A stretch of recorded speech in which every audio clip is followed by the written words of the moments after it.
kondisi negara kita ini boleh dikatakan sudah rawan ya. Rawan sekali.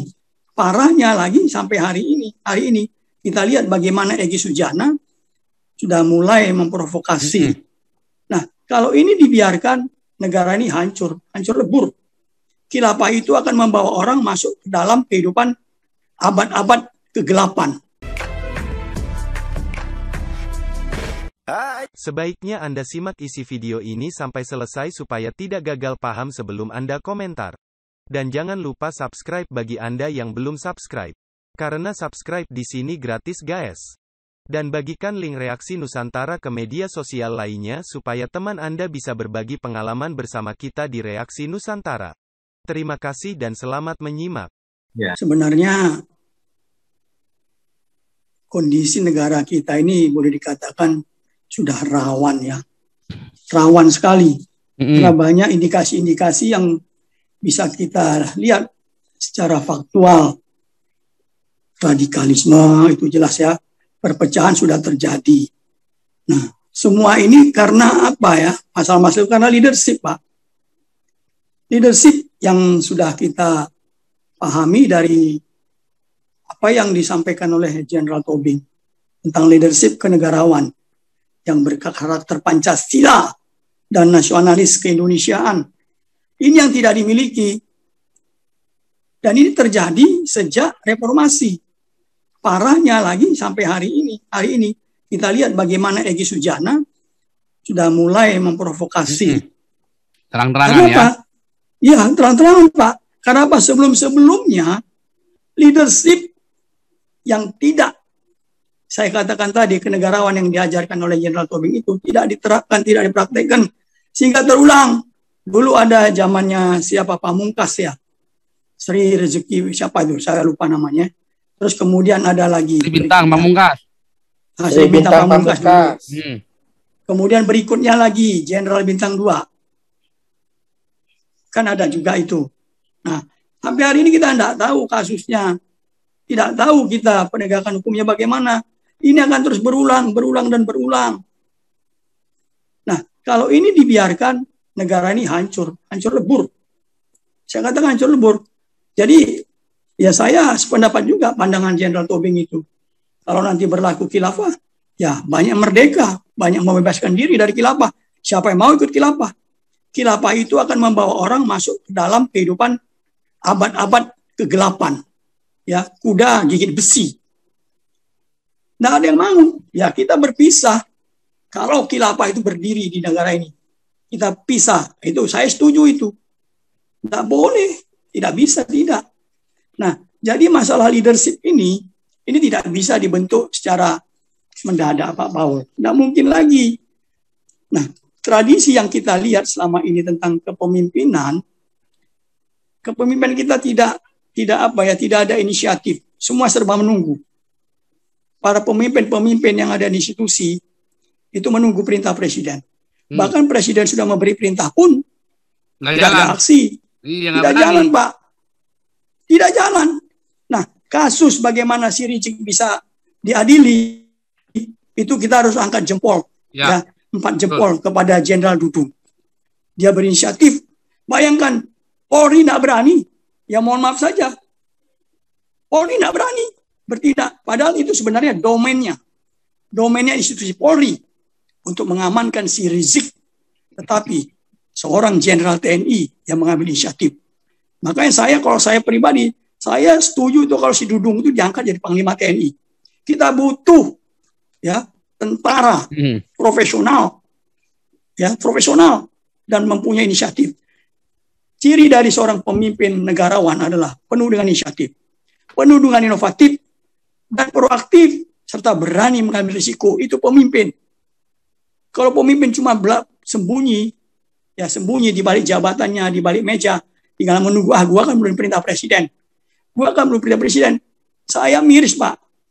Ketika SBY jadi presiden, di mana FPI yang mengancam akan membubarkan atau mengkudeta, katakan kasarannya, atau bahasa apalah itu, yang waktu itu demo di Monas, saya tidak mendengar statement.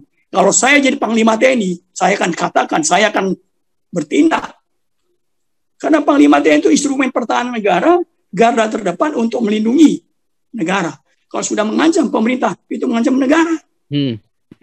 Ingat nggak itu? Ketika dipimpin si Munarman Warman, kalau nggak salah ya, demo di Monas itu. Menggunakan kata-kata mengancam pemerintahan. Nah, itu tidak ada tindakan, Pak. Makanya terulang, Egy Sujana yang meniru. Saya heran. Seorang jenderal bintang 4, itu kalau dihitung jenderal ada berapa? Mohon maaf ya. Kiri kanan ada 4, 8. Di topi ada 4, 12. Di mobil ada 4, berapa? Buka belakang.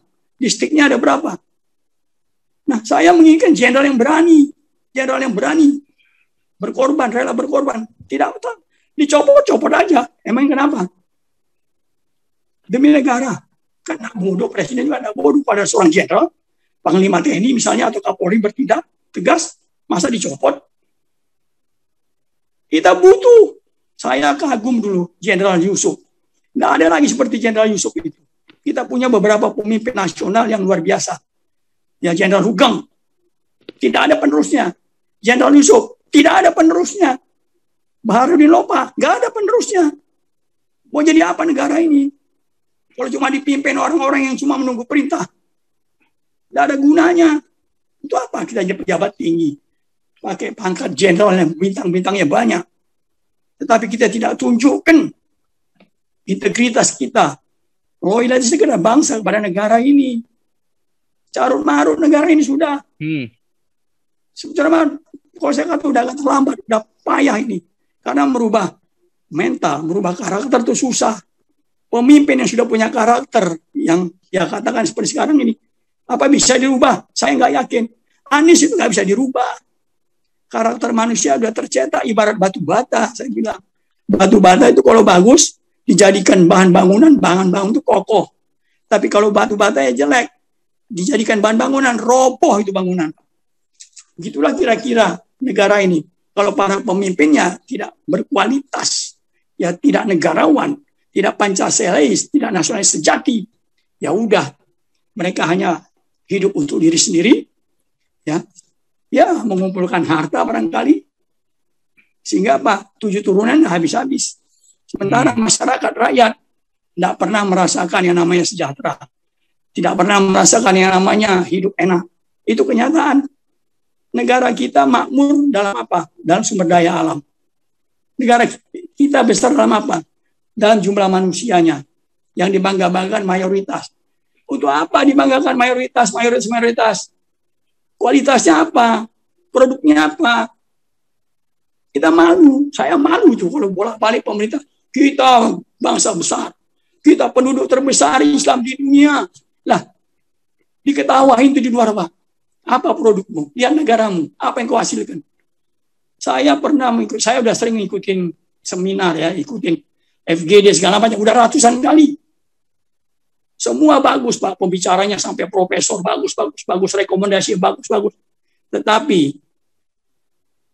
apa penerapannya? Tidak ada, no. Sama juga pendidikan apapun di negeri ini sampai lemah sekali, mohon maaf. Ya, bagus. Tapi diterapkan nggak ilmunya? Diterapkan nggak? Diaplikasikan nggak? Ya tidak.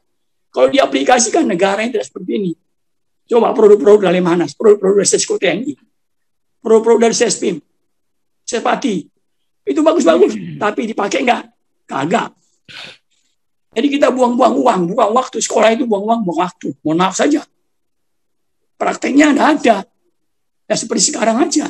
Coba yang duduk itu di pemerintah itu pendidikannya cuma tanya. Wah, hebat-hebat. Tetapi praktiknya bagaimana? Ya lihat bukti negara ini seperti sekarang.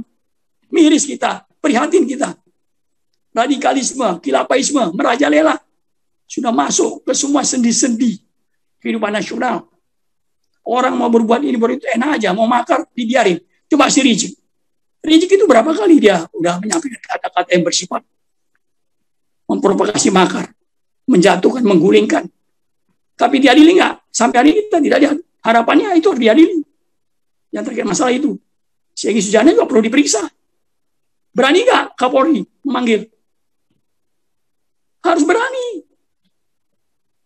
Ya, jadi kita butuh jenderal-jenderal seperti jenderalnya Dudung yang sekarang ya. Bersyukurlah jadi jadi Pangkostrat. Diharapkan dia bisa jadi Panglima TNI.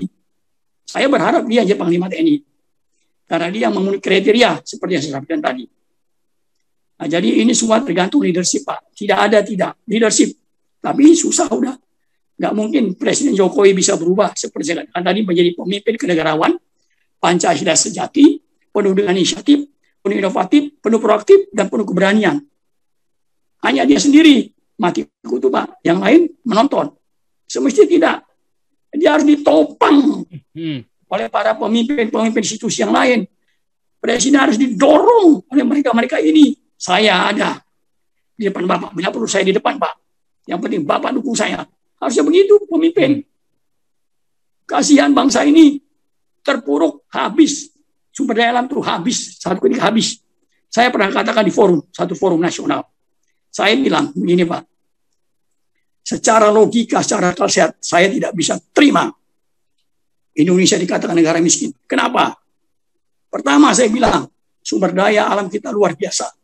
Yang kedua, sumber daya manusia kita juga lebih dari cukup. Orang-orang pintar, orang pandai, berpendidikan, lebih dari cukup untuk membangun bangsa. Tetapi kenapa negara ini masih negara miskin? Saya bilang, karena moral yang mentalnya bobrok. Saya katakan begitu. Itu fakta. Terdiam semua itu. Narasumber terdiam semua. Itu fakta. Demikian juga ketika bicara tentang sumber daya alam, bagaimana kerusakan lingkungan yang terjadi di Kalimantan sana. Ya, saya bicara sama orang SDM, sama orang kehutanan, sama orang lingkungan hidup. Anda bilang semua proses aturan berjalan di sana. Mari kita lihat di sana. Mari kita lihat di sana apa yang terjadi. Anda lihat di sana lubang-lubang penggalian tambang. Semuanya sudah beracun, penuh dengan air hijau. Anda bilang di sana dilaksanakan reboisasi, dilaksanakan reklamasi, omong kosong. Jadi semua tidak jalan itu, Pak. Ya, saya bicara fakta. Karena saya ada di mana-mana. Nah, jadi sekali lagi ini kuncinya cuma satu, leadership. Leadership kenegarawan. Ada enggak? Kalau tidak ada, ya kita tinggal menunggu saja. Kita harus siap-siap. Kita harus bela negara. Ya, sementara ini yang dari saya untuk mendorong bahwa negara ini dalam keadaan rawan, sangat rawan. Karena leadership kenegarawanan yang kita harapkan bisa berperan di negara ini, para pemimpin-pemimpin institusi mau berinisiatif, berani mengambil risiko. Ya, kalau itu tidak, ya sudahlah. Tidak ada yang bisa diharapkan lagi. Sementara itu sudah saya, Pak. Terus memberkati, haleluya. Amin. Terima kasih Anda telah meluangkan waktu untuk memberi masukan kepada kami, dan semoga komentar Anda bisa bermanfaat untuk edukasi generasi penerus bangsa ini, terutama bagi diri kita sendiri dan untuk mereka yang mau berpikir dengan akal sehat. Karena dengan akal sehatlah kita bisa bedakan mana yang terbaik untuk orang lain, saudara, keluarga dan terutama untuk diri kita sendiri. Semoga hari-hari Anda selalu dirahmati Tuhan Yang Maha Esa. Dan sampai ketemu lagi di konten Reaksi Nusantara channel berikutnya. Salam sejahtera bersama keluarga.